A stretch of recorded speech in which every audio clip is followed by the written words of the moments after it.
In the quiet imagination of modern storytellers, pirates swagger across sunlit decks with bright sashes, polished pistols, and a grin that promises adventure. But the real sea was not golden and cinematic. It was vast, gray, and patient. It swallowed ships without ceremony. It rotted wood beneath bare feet. It turned men into shadows of themselves long before any cannon ever fired. To be a pirate was not to live in freedom. It was to gamble daily against hunger, disease, violence, and the slow erosion of hope beneath an endless sky. Far from the painted flags and theatrical accents, piracy was born from desperation. In the late 17th and early 18th centuries, thousands of sailors found themselves discarded after imperial wars. Naval contracts ended, merchant ships cut wages. Ports were crowded with men who knew nothing but the sea. A pirate ship, dangerous as it was, sometimes offered better odds than starvation on shore. It was not romance that drew them aboard. It was survival. A pirate vessel was not a floating carnival of chaos. It was cramped, damp, and permanently unclean. The smell came first: tar, salt, sweat, spoiled meat, wet rope, and the sour breath of unwashed bodies sleeping inches apart. Below deck, air barely moved. Hammocks swayed in darkness, brushing against one another with each roll of the ship. Rats scurried freely. Water seeped through seams in the hull. Privacy did not exist. Silence was rare. Sleep came in fragments. The sea never truly rested, and neither did the crew. Watches rotated through the night. Someone was always on deck, scanning the horizon for sails or storms. The wooden planks creaked like tired bones. Waves slapped the hull in endless rhythm. Even when exhaustion closed a pirate's eyes, the body remained tense, bracing against the next sudden tilt of the world. Food was not the feast of legend. It was monotonous and often barely edible. Salted beef hardened into something like leather. Ship's biscuit, dense, dry, and crawling with weevils, had to be soaked before chewing. Fresh fruit vanished within days of leaving port. Water, stored in wooden barrels, grew stale and foul. Sometimes it turned green.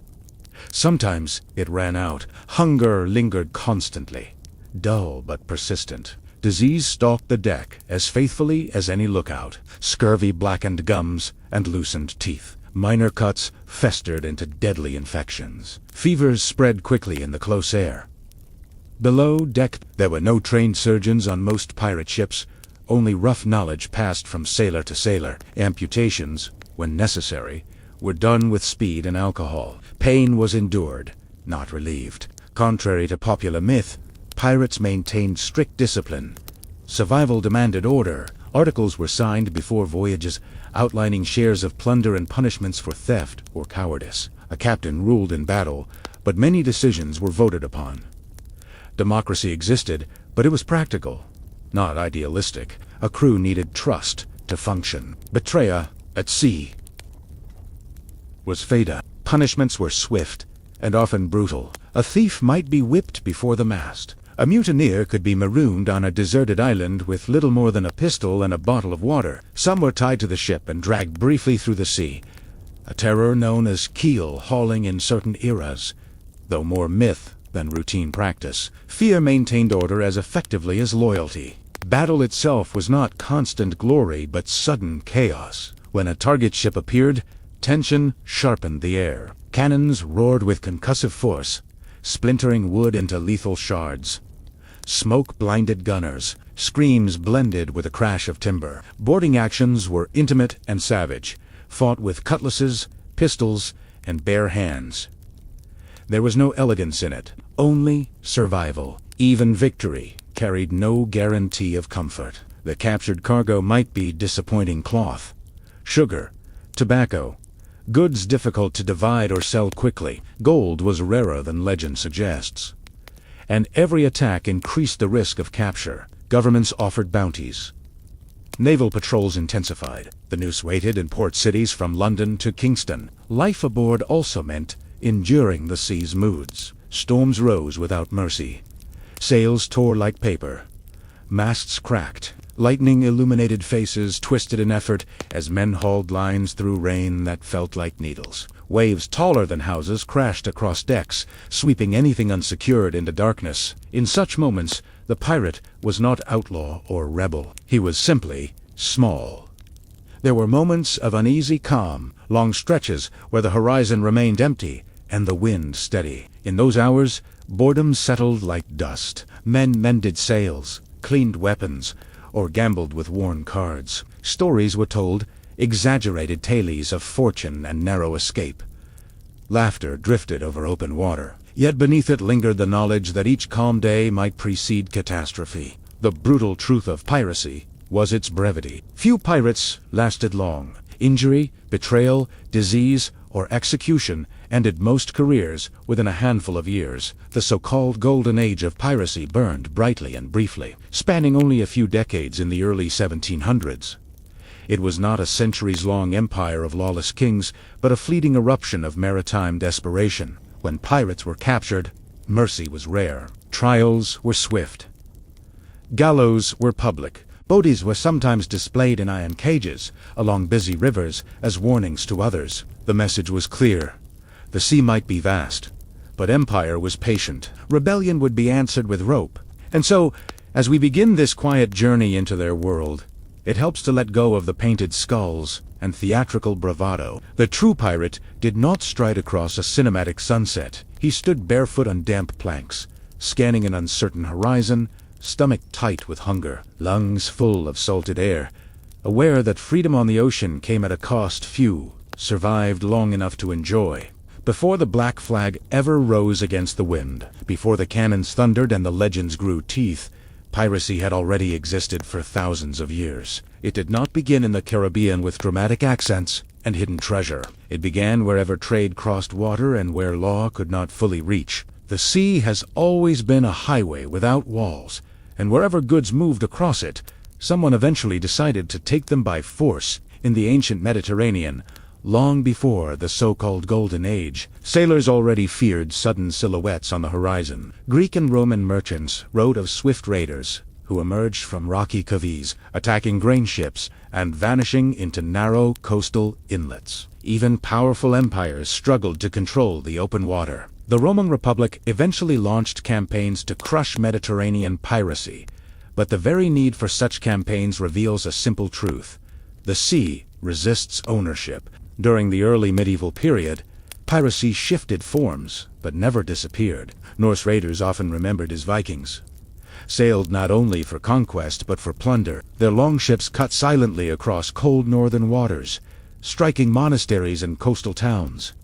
To those on land, they were invaders. To themselves, they were opportunists in a fractured political world. The line between pirate, trader, and warrior was often thin. As European maritime trade expanded in the 5th, 10th, and 16th centuries, oceans widened and opportunities multiplied. Spanish treasure fleets carried silver from the Americas across the Atlantic. Portuguese ships moved spices around Africa. Wealth flowed over water in quantities the ancient world had never seen. And where wealth flows, predators follow. Some were independent outlaws. Others sailed with quiet permission. This is where the distinction between pirate and privateer becomes important. A privateer was, in simple terms, a legalized pirate. European crowns issued letters of marque, documents allowing captains to attack enemy shipping during wartime. To one nation, they were heroes weakening rival empires. To their victims, they were indistinguishable from criminal. The morality depended entirely on which flag flew above the deck. In the late 16th century, English privateers harassed Spanish treasure ships in the Caribbean. They struck ports, seized cargo, and returned home, celebrated. Yet, when wars ended and letters of marque expired, many sailors found themselves without legal protection. The skills that had once earned royal praise now branded them criminals.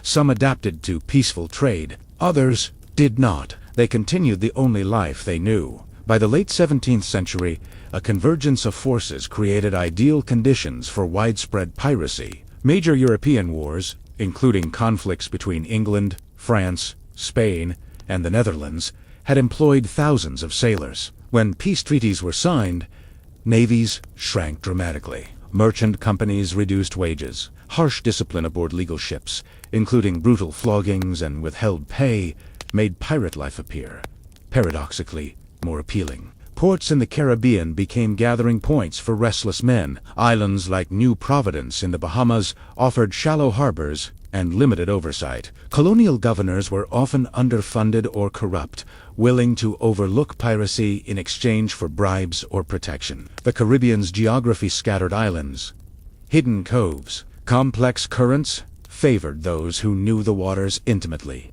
It is important to understand that many pirates did not begin as villains in their own minds. They were sailors, hardened by years of dangerous labor. On merchant vessels, captains held near absolute power. Wages were low and sometimes never paid. Food was poor, punishments were severe. By contrast, pirate crews often distributed plunder more equally and allowed votes on leadership. It was not equality in a modern sense, but it offered a measure of agency unknown in traditional maritime hierarchy. Still, desperation played a central role. Some men were forced into piracy after their ships were captured. Refusal could mean death. Others joined voluntarily after witnessing the profits of a successful raid. A single lucky capture could yield more wealth than years of honest sailing. The risk was immense, but so too was the temptation. In a world with little social mobility, piracy represented a dangerous shortcut. The so-called Golden Age of piracy, roughly from 1690 to 1730, was brief but intense. Trade routes between Europe, Africa, and the Americas were crowded. The transatlantic slave trade expanded brutally during this period, adding further traffic across vulnerable waters. Pirate crews targeted merchant ships, heavy with sugar, rum, tobacco, indigo, and occasionally precious metals. Contrary to popular myth, gold coins spilling across decks were rare. Everyday goods were more common. Piracy was not confined to the Caribbean. The Indian Ocean saw formidable pirate activity as well. European and American pirates ventured toward Madagascar and the Red Sea, preying on rich Mughal and East India Company vessels. These voyages were long and perilous. Storms around the Cape of Good Hope destroyed many ships before they reached their hunting grounds. Those who survived faced unfamiliar waters and powerful trading empires. The Atlantic world of the early 18th century was defined by empire and exploitation. Colonies depended on maritime trade for survival. Sugar plantations in the Caribbean required constant shipments of supplies and enslaved labor. European cities demanded colonial products. This constant movement created vulnerability. Naval patrols existed but could not cover every mile of ocean. Pirates exploited gaps in enforcement with calculated boldness. Recruitment into pirate crews often followed capture. When a merchant ship was taken, its sailors were presented with a choice: join or face uncertain consequences. Many joined, especially if their former captains had treated them harshly. Pirate ships thus became strange communities, composed of English, French, Dutch, African, and Caribbean sailors. Language barriers existed, but shared hardship formed its own vocabulary. Contrary to simplistic stereotypes, pirate crews sometimes included free, black sailors and formerly enslaved individuals who found relative equality aboard pirate ships compared to plantation societies. Shares of plunder could be distributed without regard to race, at least in theory. This did not make piracy morally virtuous.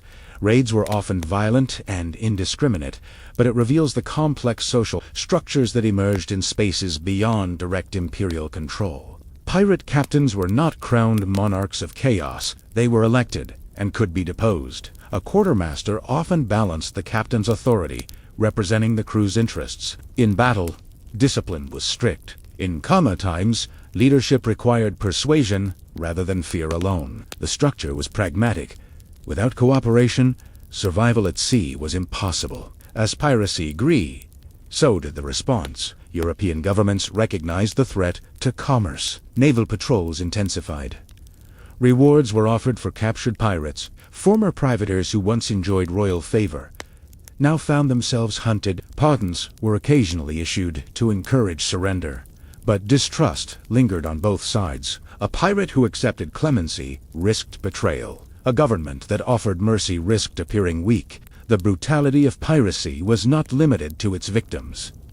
Pirate ships themselves were fragile enterprises. A single failed raid could leave a crew short on supplies. Internal disputes could erupt over shares of plunder. injury removed, experienced fighters. Each voyage carried cumulative risk. The ocean, indifferent and vast, did not care for ambition or ideology. Over time, the Golden Age collapsed under sustained pressure. Naval campaigns destroyed pirate strongholds. Captains were captured and executed. Harbors that once tolerated outlaw crews tightened enforcement. Trade routes became better protected. By the 1730s, large-scale Atlantic piracy had dramatically declined. What remained were isolated incidents rather than widespread networks. And so, the origins of piracy are not rooted in simple rebellion or cinematic villainy. They are woven into trade, war, poverty, ambition, and the structural gaps of empire. Pirates emerged where authority weakened and opportunity beckoned. They were products of their time, shaped by global commerce and cast adrift by political decisions made in distant capitals. As the waves rolled endlessly beneath wooden hulls, the men who chose this path stepped into a life already shadowed by its likely end.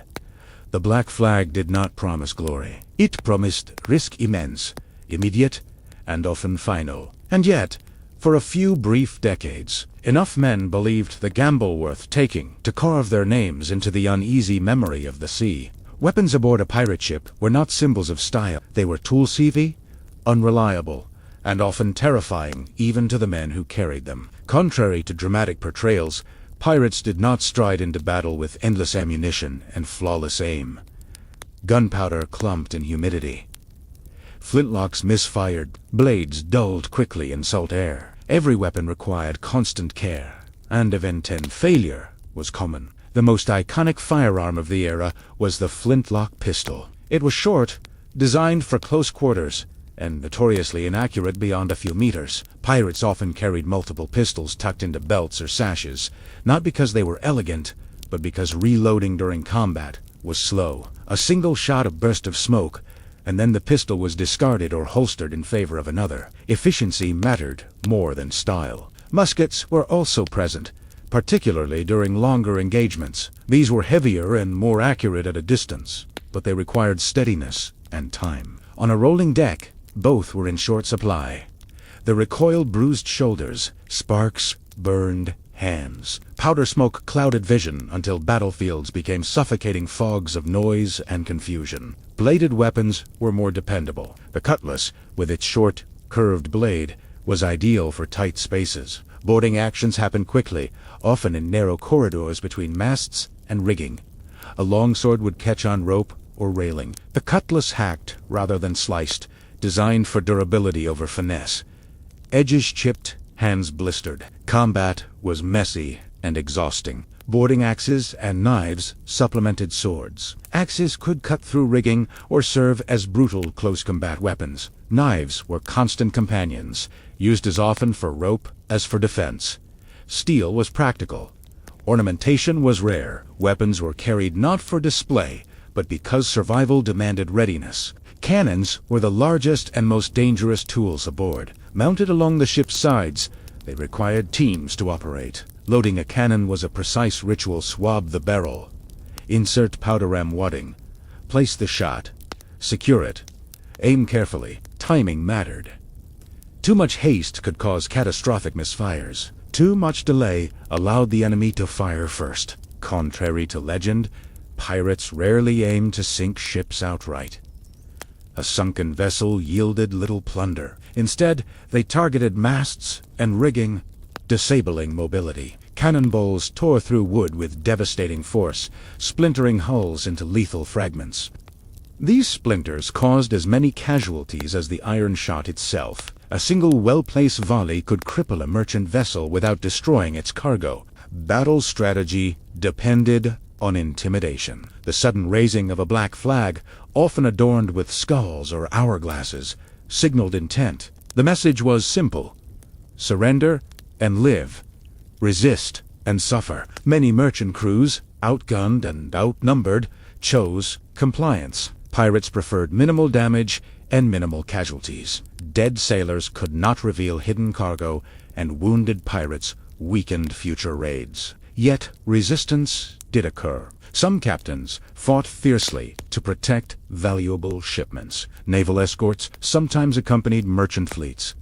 When conflict escalated, chaos followed. Shouting commands became nearly impossible over cannon fire. Smoke obscured friend and foe alike. Grappling hooks were thrown to pull ships together. Then came the brutal intimacy of hand-to-hand combat. The first moments of boarding were decisive. Surprise favored attackers. Pirates often approached under false flags, pretending to be friendly until within striking range. Speed was essential.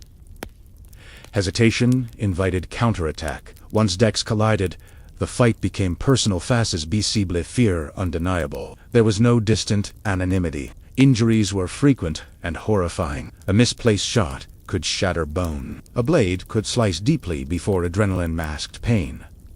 Blood made decks slippery. Men fell and were trampled. The sea itself sometimes claimed those pushed overboard, armor and weapons dragging them under. Rescue during battle was rare. Ships themselves were strategic assets. Pirates favored smaller, faster vessels, such as sloops. Speed allowed pursuit and escape. Large ships carried more cannons, but were harder to maneuver. A well-handled sloop could outpace naval frigates in favorable winds. Mobility was often the difference between success and capture. Navigation required skill beyond brute force. Compasses, sextants, and maps were valuable instruments. Knowledge of currents, reefs, and hidden inlets allowed pirates to disappear after raids. Sandbars and shoals near Caribbean islands acted as natural defenses. Naval ships unfamiliar with local waters risked grounding themselves in pursuit. Weather was both ally and enemy. A sudden squall could conceal approach or scatter fleets.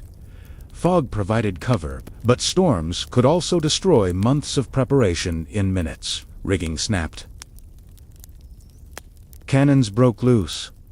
Water flooded below deck. During hurricanes, survival depended on seamanship more than courage. The quartermaster played a crucial role during battle. While the captain focused on overall command, the quartermaster managed boarding parties and maintained order. Coordination prevented friendly casualties. Communication relied on shouted orders and prearranged signals. Precision was difficult amid smoke and panic. After victory, the work was not finished. Cargo had to be inventoried. Prisoners were managed, sometimes released, sometimes forced into service. Ships might be stripped of sails or burned to eliminate evidence.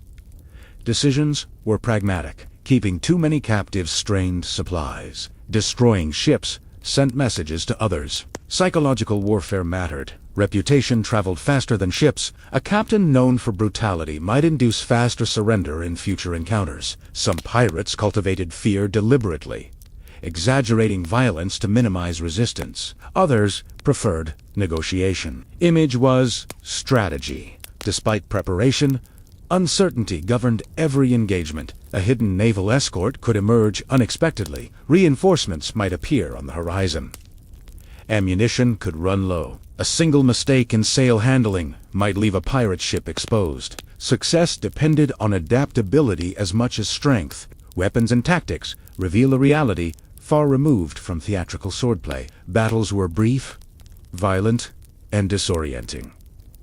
The outcome often hinged on seconds. There was little glory in the aftermath of wounded men, damaged ships, and the grim task of repairing both. Even experienced pirates felt fear. Courage did not erase instinct. The thunder of cannons shook bones. The sight of approaching naval colors tightened throats. Each raid carried the knowledge that this might be the last. Legends remember victories. They forget the trembling hands that loaded powder before dawn. And when the smoke cleared, when captured cargo was secured and the sea returned to its indifferent calm, pirates stood once more on creaking decks. Weapons were cleaned. Sails were mended.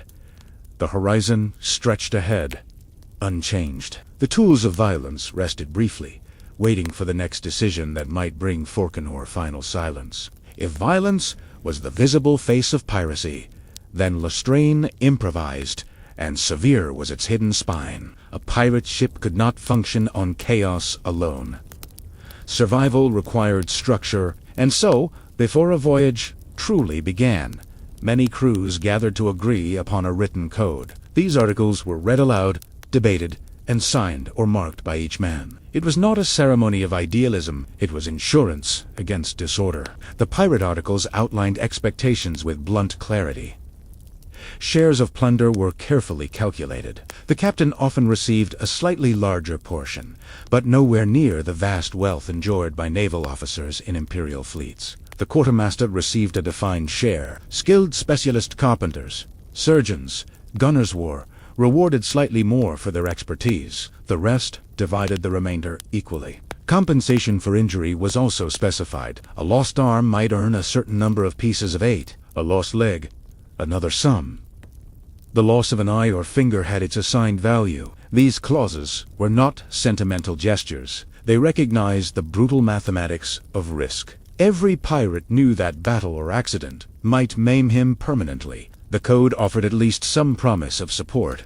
Gambling aboard ship was often restricted. Excessive drinking during critical operations was punishable. Quarrels were discouraged, sometimes prohibited entirely while at sea. Disputes might be settled on land through formal duels, but fighting aboard ship threatened collective safety. A vessel was a confined world. Violence within it could fracture survival. The quartermaster enforced many of these rules. He represented the crew's voice and checked the captain's authority outside of combat. If a captain proved cowardly, reckless, or unfair in dividing loot, he could be voted out. This system, while far from modern democracy, provided a balance rarely found in naval hierarchies of the time. Punishments were direct and public. Theft from fellow crew members was among the most serious offenses. A man caught stealing might be whipped or have his share reduced. In extreme cases, he could be marooning meant abandonment on a remote island with minimal supplies of pistol. A small amount of powder, perhaps water. It was a punishment both slow and terrifying. Some pirate codes forbade bringing women aboard ship. This rule was practical rather than moral. Tensions in confined spaces could escalate quickly. Jealousy disrupted cohesion. The sea demanded unity. Emotional complications were seen as threats to order. Lights and candles were sometimes regulated after certain hours. To prevent fire, a single spark could destroy an entire vessel. Smoking near powder stores was forbidden. Gunpowder was both weapon and liability. One careless ember could send the ship end all aboard into the air in a single catastrophic blast. Music, surprisingly, was often encouraged. Fiddlers and musicians were exempted from certain duties on Sundays, allowing brief moments of recreation. Song eased monotony. Rhythm coordinated labor during sail handling. Even within brutality, there was room for human relief. The code also addressed cowardice. A pirate who fled battle or failed to pull his weight during engagement might lose his share or face harsher discipline. Fear was natural, but visible panic endangered everyone. In this floating society, reputation mattered. A single act of hesitation could shadow a man permanently. Equality aboard ship was pragmatic rather than philosophical. Race, nationality, and background mattered less than competence and loyalty. A skilled sailor earned respect, regardless of origin. This did not erase prejudice entirely, but compared to rigid class structures ashore, pirate crews sometimes operated with surprising fluidity. Yet for all their internal regulation, pirates extended little mercy outward. Merchant sailors who surrendered peacefully were often spared. Those who resisted risked retaliation. Violence could be calculated, even strategic, but it was always present as an option. Reputation for cruelty sometimes prevented future bloodshed by encouraging immediate surrender. Justice among pirates lacked appeals or lengthy deliberation. Decisions were swift. Accusations were addressed before the crew. Evidence was weighed informally. Outcomes were enacted quickly. There was no prison aboard ship. Space was too limited. Punishment had to be decisive. The black flag itself functioned as legal declaration. It signaled a temporary suspension of ordinary law and the assertion of pirate authority. Some crews used variations in hourglass to represent time running out, a skeleton holding a spear to symbolize death. These symbols were not mere decoration. They communicated intention before cannon fire began. Despite this internal order, tension between individual ambition and collective survival persisted. A captain might desire bold raids for greater profit. Crew members might prefer caution. Votes resolved some disagreements, but consensus was fragile. The sea offered no stable ground on which to argue comfortably. The myth of total anarchy aboard pirate ships dissolves under scrutiny. Articles were copied from crew to crew, modified slightly, but retaining core principles. These documents reveal a conscious effort to manage risk, reward, and conflict. Piracy was rebellion against imperial law, but not against structure itself. There were limits to this order. Severe shortages could erode discipline. Repeated failures in capturing prize ships bred frustration. Leadership disputes occasionally erupted into mutiny. Ironically, pirate crew themselves defied authority as sometimes fell victim to internal overthrow. Marooning remains one of the most haunting punishments associated with piracy. It was not common, but it was feared. The image of a lone figure left on a silent shore, watching sails vanish beyond the horizon, captures the isolation inherent in pirate life. Survival might depend on rescue, luck, or sheer endurance. The code also regulated division of captured goods beyond coin. Clothing, weapons, and supplies were distributed according to need and agreement. Transparency reduced suspicion. Hidden plunder discovered later could trigger severe backlash. Trust was currency as vital as gold. In this floating micro-society, law was crafted not by kings, but by necessity. Pirates rejected imperial control, yet they understood instinctively that unchecked disorder would destroy them faster than any navy. Their rules were harsh because their environment was harsher. When a voyage ended, whether in profit or disaster, the articles might dissolve. Some crews reassembled under different captains with revised codes. Others scattered into ports, their temporary constitution forgotten in taverns heavy with smoke and rum. And so, beneath the black flag fluttering against the wind, there existed not chaos, but a rough attempt at governance. It was born of risk, maintained by fear and fairness in uneasy balance, and dissolved as quickly as it formed. The brutal reality of piracy was not lawlessness, it was survival shaped into rules sharp enough to hold a fragile world together on an unforgiving sea. Not every pirate became a legend. Most lived and died without their names recorded, but a handful rose above anonymity, their reputations echoing across oceans and centuries. Yet even the most famous among them did not live glamorous lives. Their stories, when stripped of exaggeration, reveal exhaustion, paranoia, injury, and inevitable decline. One of the most feared figures of the early 18th century was Blackbeard. His real name was Edward Teach, though spellings varied.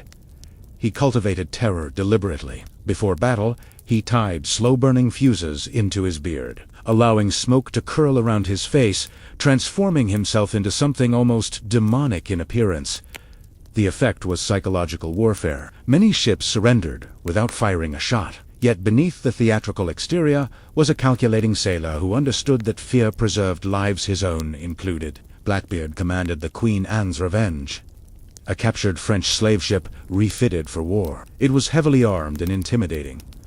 But power attracted attention. Colonial governors could not ignore such boldness forever. In 1718, after blockading the port of Charleston and extracting medical supplies as ransom, Blackbeard became a target too large to overlook. A naval expedition pursued him to the coast of North Carolina. The final battle was short and brutal. He was shot multiple times, slashed repeatedly, and finally, his severed head was displayed as a warning. The legend ended in blood and rope.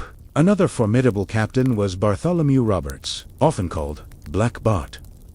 Unlike many pirates, Roberts had been forced into piracy after his ship was captured, yet he adapted quickly and rose to command with remarkable efficiency. He captured hundreds of vessels during his career, far more than most contemporaries. Roberts enforced strict discipline and even banned gambling aboard his ship. His success lay not in chaos, but in organization and bold strategy. Roberts dressed flamboyantly in battle, wearing fine clothes taken from captured cargo, but elegance did not shield him from mortality. In 1722, while engaging a British naval ship off West Africa, he was struck in the throat by grape shot. Death was instantaneous. According to his wishes, his crew threw his body into the sea to prevent public display. Within weeks, many of his men were captured and executed. Efficiency could not outlast empire. Not all pirates fit the common image of hardened men. Among the most intriguing were Anne Bonny and Mary Read.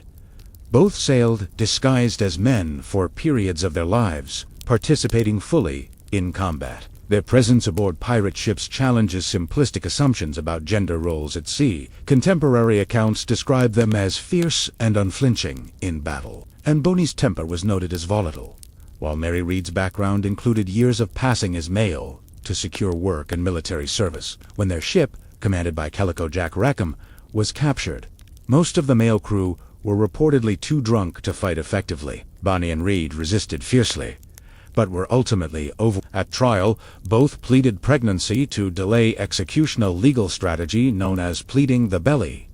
Mary Read died in prison, likely from illness, and Bonny's fate remains uncertain, shrouded in speculation. Their stories, often romanticized, were framed by confinement and vulnerability. Then there was Henry Morgan, a privateer whose career blurred lines between legality and piracy. Operating with English authorization, he launched daring raids against Spanish territories in the Caribbean. His assault on Panama was particularly destructive, yet rather than execution, Morgan eventually received knighthood and served as a colonial official. His trajectory reveals how thin the boundary could be between outlaw and sanctioned warrior. Fame, however, was rare. For every celebrated captain, hundreds of ordinary pirates toiled anonymously. Their names were lost to sea logs and unmarked graves. They endured the same hunger, the same storms, the same risk of hanging, without leaving a mark on history. The brutal truth is that piracy offered little stability even for its most successful practitioners.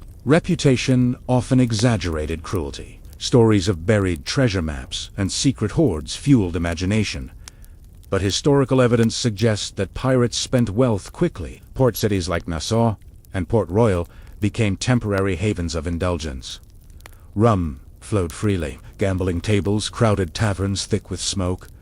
Money changed hands rapidly. Few saved for the future. The psychological strain of notoriety was immense. A famous pirate could not dock safely in major ports. Bounties increased with each successful raid. Informants lurked in taverns.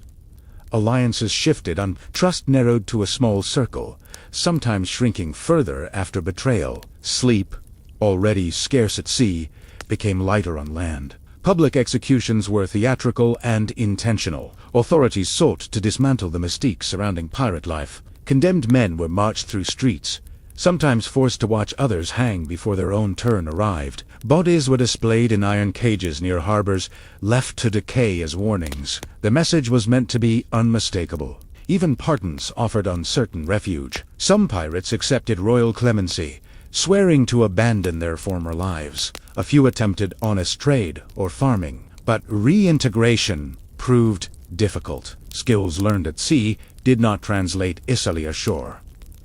Suspicion followed them. Employers hesitated. Old habits tempted. The Golden Age's collapse was swift. By the 1730s, sustained naval campaigns dismantled pirate networks across the Atlantic. Harbors once tolerant of outlaw crews tightened oversight. Colonial governors were pressured to cooperate. Safe havens shrank. The ocean remained vast, but enforcement grew more coordinated. Legends survived because they were dramatic. A smoking beard, a woman in battle, a captain draped in silk. These images endure because they contrast sharply with the grim monotony of daily hardship. Yet behind each legend lay months of damped decks, spoiled food, constant tension, and awareness of looming execution. The brutality of being a pirate was not limited to violent raids. It extended into every aspect of existence's short lifespans. Fragile alliances, reputations that both protected and endangered, the very notoriety that intimidated enemies also guaranteed pursuit. As the years passed and gallows filled, the sea gradually reclaimed its quiet. Merchant ships sailed with greater protection. The black flag appeared less frequently on the horizon. Legends hardened into stories told by firelight, stripped of rot and hunger. And in that transformation, from flesh and blood sailors to exaggerated akanzda, harsher truths faded. What remained were names etched into folklore, while the reality beneath them dissolved like footprints on a shifting shore. Treasure, in the popular imagination, is the glittering heart of piracy.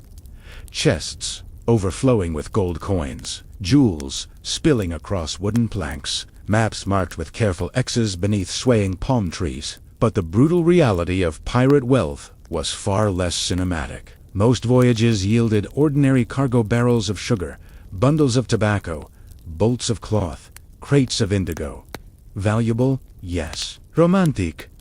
No. Gold and silver did exist, especially aboard Spanish treasure fleets transporting New World riches to Europe. But these ships were heavily guarded and traveled in convoys. Attacking them required immense risk and luck. A successful capture could transform a crew's fortune overnight. Failure meant death or capture. Most pirate captains preferred smaller, less protected targets, even if the reward was modest. Currency aboard pirate ships varied. Spanish pieces of 8 were common in the Caribbean, widely accepted across colonies. French, libras, English pounds, and Dutch coins circulated together. Trade was international, and pirates had to understand multiple monetary systems. Plunder had to be assessed carefully. Damaged goods reduced value. Perishable items spoiled quickly. Division of loot followed predetermined shares outlined in the articles. The captain might receive 2 shares, the quartermaster slightly more than a common sailor. Specialists earned bonuses, but even a generous haul, when divided among dozens of men, diminished quickly. Wealth that seemed enormous in total shrank into modest personal portions. Spending was immediate and often reckless. Port cities became whirlwinds of consumption when pirate ships arrived. Taverns filled. Gambling tables overflowed. Clothing merchants did brisk business selling fine coats and boots to men accustomed to patched garments. Rum flowed heavily. The psychology was simple. Life was short, uncertain, and brutal. Saving for old age felt abstract. Some pirates attempted prudence. A few buried coin or entrusted funds to contacts ashore, but evidence of vast hidden hoards is rare. Treasure maps, as romantic artifacts, are largely fiction. Wealth was more often exchanged rapidly for pleasure, supplies, or weapons. The sea did not reward hoarding. It demanded constant reinvestment in survival. Economic reality also included loss. Ships were wrecked in storms. Cargo was damaged by water. Plunder sometimes failed to fetch expected prices due to market saturation. Selling stolen goods required intermediaries, fences, willing to risk prosecution. These individuals took significant cuts. Profit was never pure. Piracy disrupted global trade networks in subtle ways. Insurance rates for merchant voyagers rose in response to increased risk.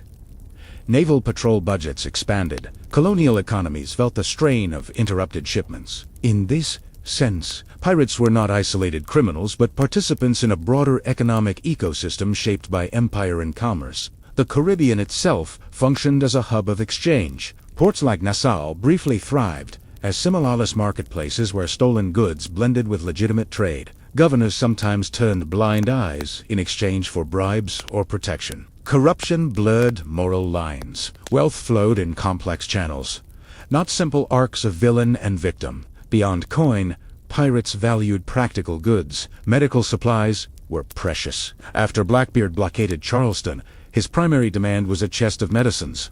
Not gold. Powder, shot, rope, sailcloth, and navigational instruments were essential. Without them, a pirate ship was vulnerable. Practical plunder often outweighed decorative riches. Captured ships themselves were economic assets. A fast, sturdy vessel could be repurposed, increasing range and firepower. Crews frequently exchanged their current ship for a superior prize. This constant upgrading mirrored business strategy. The sea rewarded efficiency. The economics of piracy also exposed inequality ashore. Many pirates had served on merchant ships where wages were delayed or withheld entirely. Some turned to piracy after being cheated repeatedly. While their response was violent and criminal, it grew from genuine economic grievance. The brutal maritime labor system of the time offered little security, yet piracy did not correct injustice. It replicated risk in different form. A successful haul might grant weeks of comfort. A failed raid meant hunger. There were no contracts guaranteeing payment, no courts enforcing fairness beyond the ship's articles. Economic stability remained elusive. Slave ships were among the darkest targets of piracy. Some pirate crews attacked them for profit, selling captured individuals elsewhere. Others integrated freed captives into their ranks. Motivations varied widely. What remains consistent is the entanglement of piracy with the broader horrors of the Atlantic slave trade. Wealth at sea was deeply connected to suffering. Naval crackdowns eventually shifted economic calculations. As patrols increased, the cost of piracy rose. Insurance reforms and convoy systems made attacks less profitable. Governments offered pardons to reduce pirate numbers. Some accepted, calculating that legal trade offered safer returns. The myth of buried treasure persists because it simplifies complexity. It reduces piracy to a childlike fantasy of hidden wealth awaiting discovery. In reality, pirate economics were fluid, unstable, and deeply intertwined with imperial commerce. Wealth appeared suddenly and vanished just as quickly. A pirate's fortune could dissolve in a single night of drinking, or vanish beneath waves during a storm, or be confiscated upon capture and redistributed by authorities. Few accumulated lasting estates. Most ended their careers with little more than scars and stories. Even successful captains like Bartholomew Roberts did not retire into luxury. Their deaths came in battle, and their wealth dispersed rapidly among captors or crew. Economic gain rarely translated into long-term security. The sea itself was indifferent to value. Gold weighed the same as iron when sinking. Jewels offered no buoyancy. Treasure chests, if dropped overboard, disappeared silently into darkness. Intatsinse wealth at sea was illusionary temporary against the vast permanence of water. And so, the brutal truth behind pirate treasure is not glittering abundance, but precarious survival. Wealth shimmered briefly, like sunlight on waves, then faded. What endured was not gold, but risked the constant calculation of whether the next horizon concealed fortune or final ruin. If treasure was uncertain and battle was violent, then illness was constant. Disease moved silently through a pirate ship, indifferent to courage or reputation. It did not require cannon fire or boarding hooks. It needed only cramped quarters, poor diet, and weeks at sea. In this floating world of damp wood and stale air, sickness was not an exception. It was an expectation. Scurvy was perhaps the most infamous affliction, caused by a lack of vitamin C. Though the science was unknown at the time, it crept in gradually. Gums swelled and bled. Teeth loosened. Old wounds reopened. Skin bruised easily. Fatigue settled into bones like lead. Pirates understood that fresh fruit and vegetables alleviated symptoms, but such provisions were scarce after the first days of a voyage. When citrus was unavailable, deterioration followed. Infections were equally deadly. A minor cut from a rope burn or splinter could fester quickly in humid conditions. Without antiseptics or antibiotics, wounds were cleaned with rum or salt water, painful and only partially effective. Pus, fever, and swelling signaled danger. Amputation, performed with speed and minimal anesthesia, was sometimes the only hope of survival. Fevers spread easily below deck. Malaria and yellow fever haunted tropical waters, especially near swampy coastlines. Mosquitoes bred in stagnant waters stored in barrels. Symptoms came sedliches, delirium, weakness. Recovery was uncertain. Entire crews could be weakened before a single enemy sail appeared on the horizon. Dysentery, caused by contaminated food or water, drained strength rapidly. Dehydration followed severe diarrhea. In cramped quarters, hygiene was impossible to maintain. Shared utensils and close sleeping arrangements accelerated transmission. Illness did not isolate itself politely. It moved through hammocks in the dark. Mental strain compounded physical suffering. Weeks of monotony, punctuated by moments of extreme violence, created psychological tension difficult to articulate in that era. Nightmares followed boarding actions. Guilt or fear lingered unspoken. Isolation from family and society eroded stability. There were no counselors aboard silence or drink. Ship surgeons, when present, were often trained through apprenticeship rather than formal education. Their tools were crude by modern standard saws, knives, needles for stitching. Pain relief relied heavily on alcohol. Operations occurred on shifting decks, sometimes mid-storm. The line between treatment and torture was thin. Amputations were brutal, but sometimes life-saving. A crushed limb beneath a cannon carriage required immediate action. Assistants restrained the patient while the surgeon worked swiftly. Infection remained a constant threat even after successful removal. Survival depended on resilience and luck. Chronic conditions worsened at sea. Arthritis flared in damp air. Respiratory illnesses deepened with constant exposure to salt spray and cold winds. Vision problems complicated navigation. There were no spectacles readily available for replacement. If broken, physical decline could mean replacement or abandonment. Death aboard ship was common enough that rituals became practical rather than ceremonial. A body sewn into canvas, weighted, and committed to the sea with brief words marked the end. There was no grave to visit. No stone bearing a name. The ocean absorbed remains without acknowledgement.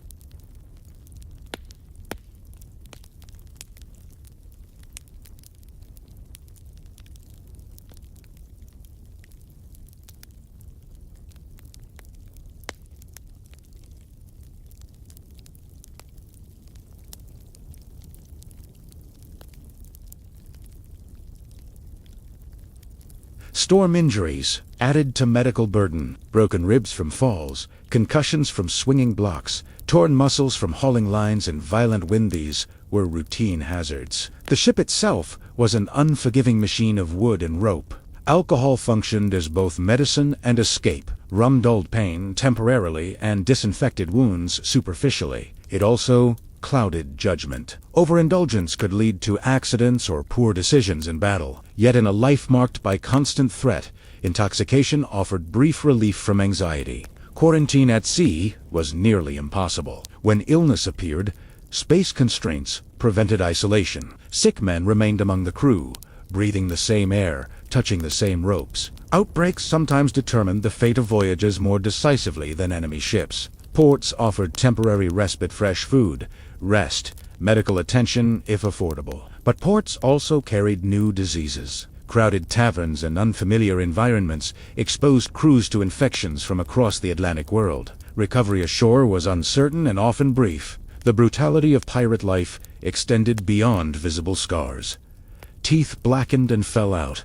Skin toughened and cracked. Hearing diminished from repeated cannon blasts. Limbs stiffened from old fractures set poorly. Bodies aged quickly under relentless strain. Few pirates lived long enough to experience gradual old age. Most careers ended violently or through illness within a handful of years. Survivors bore permanent marks: missing fingers, limps, clouded eyes. Their bodies recorded the history of their choices. Even after death, the sea offered no peace. Storms scattered burial sites. Wrecks sank with injured men trapped below deck. In some cases, disease-ridden ships drifted until discovered, their crews already gone. The ocean erased evidence efficiently. The romanticized pirate grin hides missing teeth and swollen gums. The confident stance conceals chronic pain in joints battered by cold and impact. Behind the myth of resilience lies fragile flesh, struggling against an unforgiving environment. And as night settled over the deck, with lanterns dimmed and wind sighing through rigging, pirates lay in hammocks, aware that the greatest threat might not be an approaching frigate but the quiet fever burning within their own bodies. In that silence, between creek and wave, the brutal reality of their mortality was impossible to ignore. When pirates were finally captured, the sea released them not into mercy, but into spectacle. The romance ended at the shoreline. What followed was procedure cold, deliberate, and designed to erase illusion. Chains replaced courtrooms, replaced decks. The Empire, patient and methodical, prepared its answer. Capture could happen in many ways. A failed battle, a storm that disabled escape, betrayal from within. Some pirate crews, weakened by illness or hunger, simply could not outrun naval ships built for pursuit. Once boarded and subdued, resistance ended quickly. Wounded pirates were bound. Weapons were confiscated. The black flag lowered. Transport to trial was humiliating. Shackled in the holds of naval vessels, pirates endured cramped confinement similar to what they had inflicted upon captives. Food was minimal. Guards remained alert for rebellion. Rumors circulated about the fate awaiting them in port cities known for harsh justice. Trials were often swift. Special admiralty courts operated without juries in many colonies, streamlining prosecution. Evidence consisted of witness testimony, captured cargo, and sometimes confessions extracted under pressure. The verdict was rarely surprising. Piracy was considered a capital crime. Conviction almost always meant death. Public executions served a purpose beyond punishment. They were a theater. Crowds gathered at docks and gallows. Authorities intended spectacle to dismantle the pirate mystique. The condemned were marched through streets, sometimes wearing placards detailing their crimes. Ministers offered prayers. Officials delivered warnings. Hanging was the standard method. Some executions were staged near waterfronts, so sailors could see the consequences of rebellion. Bodies were occasionally coated in tar and displayed in iron cages along busy rivers, left to decompose as a permanent warning. The message was unmistakable. Defiance of imperial trade would not be tolerated. Not all pirates met the noose immediately. Some cooperated with authorities, providing testimony against former comrades. Informants occasionally secured reduced sentences or pardons. Loyalty fractured under threat of death. The same pragmatism that governed pirate codes reappeared in survival calculations ashore. Royal pardons offered a narrow escape for a few. Governments, seeking to reduce piracy without constant naval expense, sometimes extended clemency to those who surrendered voluntarily. Acceptance required public renunciation and an oath of loyalty. Some pirates embraced this path, hoping for a quieter life. Reintegration was rarely smooth. Former pirates carried reputations difficult to shed. Employers hesitated. Communities distrusted. Skills honed at sea did not translate easily into farming or trade. Suspicion lingered in taverns and marketplaces. A pass under the black flag could shadow a man permanently. Some returned to sea in legitimate roles. Merchant vessels, desperate for experienced sailors, occasionally hired reformed pirates. Yet discipline aboard lawful ships differed sharply from pirate governance. Absolute authority replaced shared decision-making. Wages were fixed and often low. The contrast could reignite resentment. A few individuals managed unexpected transformations. Former privateers who straddled legality sometimes secured positions within colonial administration, but these were exceptions shaped by political convenience rather than mercy. For most, the story ended at the gallows. The psychological burden of awaiting execution weighed heavily. Prison cells were damp and crowded. Condemned men listened to waves outside harbor walls, perhaps recalling former freedom. Sleep was restless. The future narrowed to a single morning. Executions did not always silence fascination. Pamphlets circulated, recounting pirate confessions. Publishers recognized public appetite for tales of crime and punishment. These printed accounts exaggerated details, blending fact with embellishment. Even in death, pirates fed imagination. Families of the condemned faced consequences as well. Stigma attached to names. Widows and children struggled economically and socially. Piracy's impact extended beyond individual sailors, rippling outward into communities. The collapse of the Golden Age was not dramatic in a single moment. It was gradual, marked by increasing patrols, shrinking safe harbors, and mounting execution. Trade routes adapted. Naval coordination improved. The risk-reward balance shifted decisively. By the mid-18th century, large-scale Atlantic piracy had diminished significantly. Isolated incidents continued, but the era of notorious captains commanding fleets of raiders faded. Empires tightened their grip. Insurance systems and convoy strategies strengthened merchant security. The myth persisted long after the practice declined. Stories softened brutality, focusing on daring escapes and hidden treasure. Children's tales replaced courtroom transcripts. The gallows receded from memory, leaving only colorful flags and adventurous archetypes. Yet the brutal reality remained embedded in record-style documents, naval logs, burial entries. These reveal lives short, often ending violently. Few pirates grew old beneath peaceful roofs. Most met abrupt conclusions, shaped by rope, steel, or disease. In quiet moments before dawn, as condemned men stood beneath wooden beams, the sea was sometimes visible beyond the harbor. It moved as it always had, indifferent, restless, vast. The same waters that once offered possibility now framed finality. And so the story of piracy does not conclude with triumphant retirement or buried chests discovered centuries later. It concludes with empire asserting control, with ropes tightening, and with the slow erasure of those who once believed the ocean could belong to them. By the time piracy began to fade from Atlantic headlines, something quieter had already begun to grow in its place. The real men were gone or hanged, their ships rotted or repurposed, their coins spent or confiscated. But in taverns, in port cities and cheap printed pamphlets, the pirate transformed from criminal into character. Early accounts of piracy were not romantic. Court transcripts described theft, violence, and rebellion against lawful authority. Ministers published sermons warning young sailors against temptation. Newspapers printed detailed reports of executions to reinforce moral lessons. The pirate,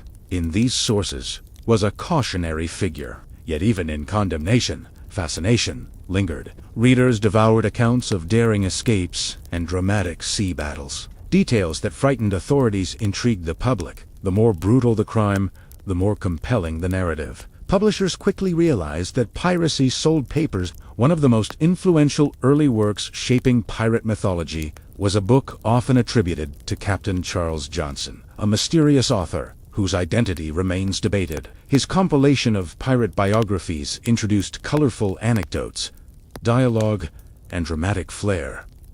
Fact blended with embellishment. The result was enduring legend. Through such writings, pirates gained exaggerated personalities. Blackbeard's smoking beard became almost supernatural. Female pirates were depicted with heightened defiance and theatrical courage. Captains delivered bold speeches before battle, whether or not historical evidence supported such moments. Over time, fiction embraced these figures fully. In the 19th century, authors began reshaping piracy for adventure literature.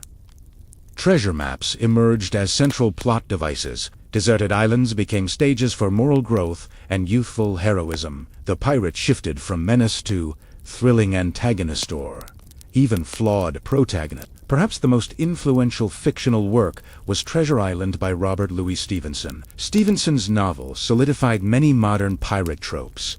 The parrot on the shoulder, the wooden leg, the buried chest, marked by an X Long John Silver, charismatic and cunning, became one of literature's most enduring pirate figures. His complexity overshadowed the harsher truths of maritime life. In the 20th century, cinema amplified the transformation.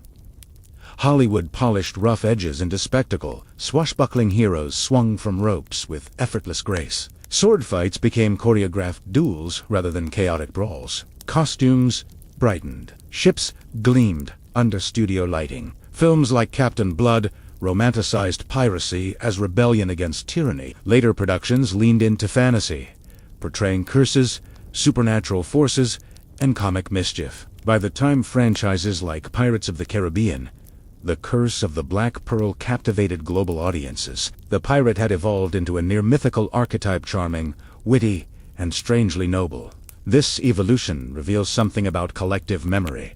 Brutality fades when repeated too often. Entertainment favors drama over decay, charisma over infection, adventure over monotony. The smell of damp wood and rotting food disappears from the frame. The gallows move offstage. Even visual symbols changed meaning. The skull and crossbones, once a genuine warning of imminent violence, became playful iconography on toys and festival costumes. Children wore tricorn hats for themed parties. Talk Like a Pirate Day emerged as light-hearted celebration. The edge dulled. Yet historians, returning to archival records, encounter a different texture. They find payroll disputes, scurvy outbreaks, legal testimonies describing fear and injury. They find evidence of poverty and desperation driving men to risk execution. The contrast between archive and imagination is stark. Why does the romantic version endure? Perhaps because it offers escapism. The pirate, a symbol of freedom, appeals to societies constrained by rules. The open sea suggests possibility. The black flag becomes shorthand for independence rather than lawlessness. But freedom at sea was conditional. It depended on cooperation, violence, and constant risk. The romantic image removes hunger and replaces it with adventure. It removes infection and replaces it with resilience. It removes execution and replaces it with triumphant escape. Cultural memory often simplifies complexity. It reduces historical actors into archetypes. The pirate becomes rebel, villain, trickster, hero, rarely exhausted sailor battling malnutrition. The messy economics of global trade recede behind glittering treasure chests. Museums and academic studies now attempt to rebalance perception. Exhibitions display recovered artifacts, rusted cutlasses, broken pistols, fragments of hulls. These objects lack glamour. They carry weight and corrosion. They speak quietly of labor and decay, rather than cinematic flourish. Archaeological discoveries of shipwrecks reveal cramped quarters and practical construction. There is no room for theatrical swordplay between masts spaced narrowly together. The reality of scale contradicts exaggerated imagination. Still, myth is resilient. Stories adapt to each generation's needs. Pirates become metaphors, sometimes for rebellion, sometimes for greed, sometimes for comic mischief. The brutality fades further with each retelling. And yet, beneath every costume and festival caricature, there remains the historical core. Men and women who chose or were forced into a life of extreme risk. Their days were shaped not by witty banter, but by labor and fear. Their nights were marked by creaking timbers and uncertain horizons. The transformation from outlaw to icon illustrates how history softens over time. Edges blur. Suffering quiets. What remains are symbols easier to carry. But symbols, however colorful, cannot erase the salt-stung eyes, the bleeding gums, the tightening rope. As waves continue their patient rhythm against distant shores, the pirate endures, in imagination laughing, fearless, eternal. Meanwhile, the historical reality rests where it always has. In archives, in wreckage, and in the silent depths of the sea that once held their fragile wooden worlds together. The allure of pirate life in popular culture often eclipses the harsh truths. But for the individuals living it, every day was an exercise in endurance. Routine aboard ship was relentless, dictated by wind, tide, and the endless need for maintenance. The romantic notion of leisurely sea roving was a distant dream. Pirates rose with the sun or before it to face tasks that never truly ended. Sails had to be trimmed constantly, lines needed inspection, knots retied, and tar applied to prevent decay. Even small neglect could imperil the entire ship, especially during storms. Decks required constant scrubbing to prevent rot and infestation. Every man was on call, whether for repair, lookout, or emergency maneuvering. Idleness was dangerous. The monotony of labor was punctuated by moments of acute danger. Boarding a ship was not a choreographed duel. It was chaos condensed into minutes. Cannons thundered, smoke choked, and splintered wood flew like deadly rain. Close quarters combat ensued. Every cut, every misstep could be fatal. Unlike cinematic portrayals, victory did not guarantee confrutit. Often meant repairing a ship, tending wounds, or rationing meager supplies. Pirates understood hierarchy pragmatically. A captain ruled decisively in combat. Outside of battle, the quartermaster often wielded considerable authority, mediating disputes, rationing provisions, and enforcing the articles. Leadership was as much about maintaining cooperation as issuing commands. Failure in this social balance could lead to mutiny or abandonment. Food and water dictated morale as much as fear or violence. Salted meat and hard biscuits formed the bulk of diet. Fresh produce was scarce. Water barrels bred algae and sometimes worms. Rations were measured carefully. Disease often followed malnutrition. Hunger was slow, subtle, but insidious, sapping energy and endurance. Sleep offered little reprieve. Hammocks hung close together. Noise of creaking timber, wind in the rigging, or the occasional storm prevented restorative rest. Sick men moaned. The alert slept lightly. Dreams were fragmented by anxiety and the knowledge that failure or miscalculation could end life abruptly. Hygiene was minimal, worsening both comfort and health. Lice and rats thrived.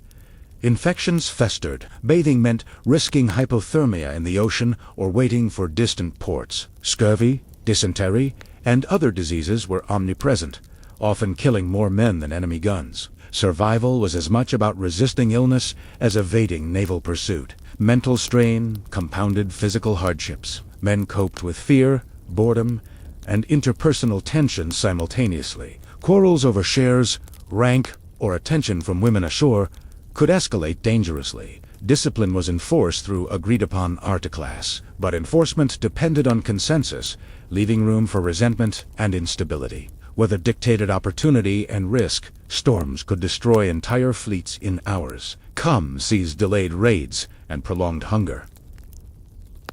Navigation required constant attention. Knowledge of currents, tides, and hidden inlets was critical. Misreading the environment could strand a ship or leave it vulnerable to enemy forces. Weapons required constant attention. Flintlock pistols misfired. Cannons threatened operators as much as foes. Cutlasses dulled quickly. Maintenance consumed hours. Mismanagement was fatal. Combat relied on preparation, coordination, and a measure of luck, not heroics. Even wealth gained was precarious. Loot could be lost in storms, stolen by mutineers, or confiscated upon capture. Shares were divided according to articles, but disputes were common. Coins were spent quickly in port, on food, drink, and gambling. Long-term security was almost non-existent. Injuries were inevitable. Rope burns, bruised ribs, fractured limbs, and splinter wounds were everyday occurrences. Medical treatment was primitive, relying on alcohol, crude surgery, and improvisation. Death could follow minor injuries if infection set in. Pain was constant. Despite danger, entertainment existed in small doses. Songs, dice, and storytelling passed hours. Music coordinated labor and provided brief mental respite. Humor, crude and sharp, alleviated tension, yet relief was temporary, overshadowed by ongoing survival demands. Trust was fragile. Pirates relied on each other for basic survival, but new betrayal could be fatal. Alliances formed quickly and dissolved just as fast. Reputation mattered. Fear and respect determined behavior more than affection or loyalty. And so, for those aboard, piracy was not an eternal adventure. It was routine, punctuated by moments of terror, punctuated by hope, defined by discipline and survival. Every sunrise demanded attention. Every sunset brought relief, tempered by anticipation. Life on the sea was relentless, unforgiving, and, in every sense, brutally real. Tomorrow would bring wind, waves, and more labor. Weapons would need cleaning, sails mending, wounds tending, and the horizon watching. This cycle, repeated endlessly, was the true heartbeat of Pyrrhusia, rhythm far removed from tales of glamour, treasure, and effortless freedom. And finally, the life of a pirate extended beyond the sea itself, into the liminal spaces of ports, hideouts, and temporary havens. Even away from battle, danger never fully vanished. Port cities offered supplies, rum, and fleeting comfort. But they also brought spies, informants, and local authorities eager to enforce imperial law. A misstep on shore could undo months of careful evasion. Pirates lived constantly on the edge between freedom and capture. Safe harbors were temporary, often dependent on bribery or local complicity. The very act of resupplying could become perilous. Those caught in the wrong city, on the wrong day, faced immediate arrest or summary execution. Safety was fragile, fleeting, and always conditional. Even social life was constrained by suspicion. Crews developed informal hierarchies of trust. Intimate friendships were rare. Loyalty was transactional, often rooted in shared risk or reward. Betrayal could be deadly, and alliances were reassessed constantly. Emotional bonds were secondary to survival and pragmatism. Rumors and reputation traveled faster than ships. A pirate who gained infamy or notoriety could command obedience and fear. Yet that same fame attracted pursuit. Blackbeard's terrifying image, Anne Bonny's defiance, Bartholomew Robert's efficiencies were double-edged swords. Infamy protected temporarily, but invited relentless attention from navies. Pirates were aware that every voyage might be the last. The mortality rate was high, not only from battle, but from disease, starvation, storms, and accidents. This awareness shaped behavior: impulsiveness, bold raids, indulgence in fleeting pleasures, and sometimes cruelty toward others. Life was measured in short-term survival. Even after a successful raid, vigilance never ceased. Ships had to be repaired, cargo secured, and routes recalculated. Navigational errors could strand crews in hostile waters. The ocean, indifferent to human plans, demanded constant attention. Each day required precise coordination, skill, and endurance. Death, when it came, was both sudden and commonplace. Some fell in combat, some succumbed to disease, others were executed when captured. Burial at sea was standard, often performed without ceremony. Friends and family rarely received closure. The ocean consumed bodies, leaving no memorial but memory and legend.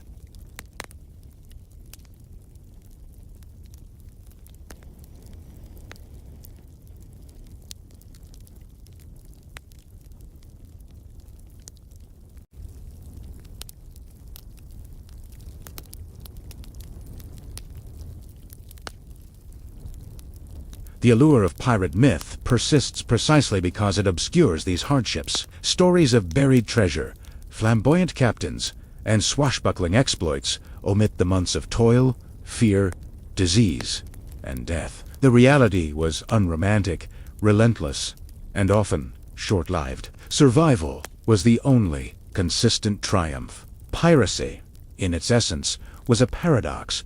Freedom achieved through risk, governed by necessity, sustained by discipline, and punctuated by terror. The sea offered opportunity, yet it demanded obedience to its laws. The pirate who survived was not merely brave, but adaptable, resilient, and aware of mortality at every turn. Even in ports where victory brought temporary comfort, pirates were never fully safe. Imperial law, local authorities, and rival crews ensured that reprieve was temporary. Reputation could buy time, but never permanence. The constant balance of fear, cunning, and vigilance defined existence. Pirate life was fundamentally precarious, measured less in gold than in days survived, battles won, and storms endured. The tools, the ships, the weapons, the codes all served one purpose: to maintain life in an environment that tolerated none of the unprepared. And yet, for those who lived it, the ocean offered a peculiar sense of agency. Within the bounds of danger, a pirate charted courses, made decisions, and exercised skills that few ashore could match. It was a freedom tethered tightly to risk, but it was freedom nonetheless. When historians sift through the fragments, logbooks, trial records, wreckage, they reconstruct not the adventure, but the reality. A life of labor, deprivation, fear, and fleeting triumph. The romantic gloss is stripped away, revealing endurance as the constant undercurrent of existence. By the end, one understands that piracy was neither glamorous nor heroic. It was human. It was brutal. It was temporary. It was defined not by legend, but by the relentless rhythm of work, the immediacy of danger, and the unyielding presence of the sea. And so, as waves roll across distant horizons, carrying whispers of those long gone, the story concludes. The pirates are no longer aboard, but their reality remains etched into Historia Testament to endure peril and the unvarnished truth behind the black flag. This marks the conclusion of the extended narrative on the brutal reality of being a pirate, revealing the unforgiving and all-consuming life of those who lived under the black flag.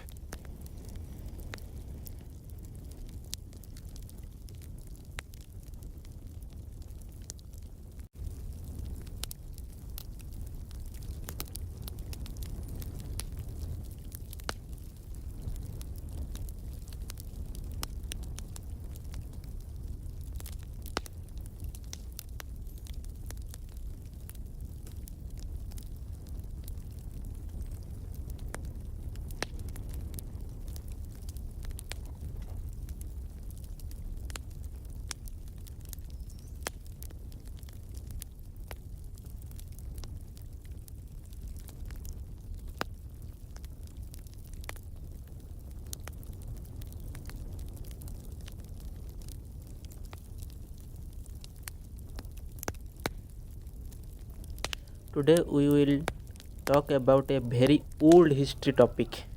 This story is from a time when there were no house, no cities, no schools, and no books. This is the story of fire. Fire is not just a thing, but that burns. Fire changed everything. Fire made human different from animals. Without fire, there would be no food like today, no protection, no progress, and maybe no modern world. This is the story of how fire slowly changed human life step by step. Long, long ago, humans were very weak. They had no clothes, no proper homes, and no weapons. They lived in forest and open land. They were always afraid. Big animals hunted them, cold weather hot there, dark nights scared them. Human ate raw food. Raw meat was hard to chew. Raw plants were bitter and dangerous. People got sick easily. Many people died young. Life was very hard. The first time humans saw fire. Yes, fire was not first made by human. Fire came from nature. Lighting heat trees, volcanoes burned land, dry forest caught fire. Early humans saw fire from far away. They saw bright light. They felt heat. At first, they were scared. Fire was dangerous. Fire burned skin. Fire destroyed trees. But humans are curious. They watched fire carefully. Slowly, humans understood something important. Fire is dangerous, but fire is also useful. Fire give heat, fire give light. People start keeping fire interested of running away. They carried burning wood from natural fire. They portrayed that fire carefully. If fire dead, life became hard again. Fire became like a friend. Fire and warmth. Cold weather was deadly before fire. Winter killed many people. People slept at night. Fire changed this. Fire kept human warm and people could live in a colder place. They could travel to new lands. Fire helped humans survive winter. This was a very big change in history. Fire and light. Before fire, night was very dark. Darkness brought fear. Wild animal hunted at night. Fire brought light. People could see at night. They could stay together. They could talk and think. This helped humans before social. This helped humans share idea. Fire created community. Fire and protection. Fire scared wild animal. Animal were afraid of flame. They stayed away from fire. Humans used fire as protection. They slept near fire. This saved many lives. Fire became a side. Fire and cooked food. This was one of the biggest change in human history. Yes, human learned to cook food. Cooked meat was soft. Cooked plant were safe. People became stronger. Their brains grew bigger. Good food gave more energy. Scientists believe cooking helped human become intelligent. Fire helped create the human brain. Fire and tools. Fire helped humans make tools. They hardened wood in fire. They shaped stone using heat. Later fire helped me melt metal. This lead to copper tools. They bronze tools. They iron tools. Fire started technology. Fire and caves. Human lived in caves. Caves were dark and cold. Fire made caves livable. Fire kept animal away. Fire gave light inside cave. Human painted on cave walls using firelight. This was early art. This was early culture. Fire and social life. Fire brought people together. People sat around fire, they talked, they shared stories. This was the beginning of language, this was the beginning of tradition. Fire created human society, learned to make fire. At first, human protected natural fire. Later, they learned to make fire. They rubbed stones, they rubbed wood. This was a huge discovery. Now fire was always available. Human we are no longer dependent on nature. This was the freedom. Fire and migration. Fire allowed humans to move. They went to good lands. They crossed mountains. Fire helped humans to spread across the world, from Africa to Asia, from Asia to Europe, from Europe to everywhere. Fire helped humans conquering that plant. Fire and religion. Fire became scared. People believe fire was a magic. People worshipped fire. Yes, many religions used fire. Fire rituals started. Fire became a symbol of life. Fire and farming. Fire helped clear forest. People burned land. This made farming possible. Yes, farming changed human life. People settled down. Villages formed and cities were born. Are you know? Fast start civilization. Fire and industry. Thousands of years later, fire powered machine, fire boiled water, steam and gas were born. Factories started, trains moved, fire became energy. Fire and modern world. Today, fire still help us. Electric comes from fire. Cooking or users use fire. Industries uses fire, and fire still saves human life. Conclusion: fire is not just that the fire is the history. Fire made humans human. Without fire, there would be no civilization, no cities, no technology. Fast is the greatest discovery in human history.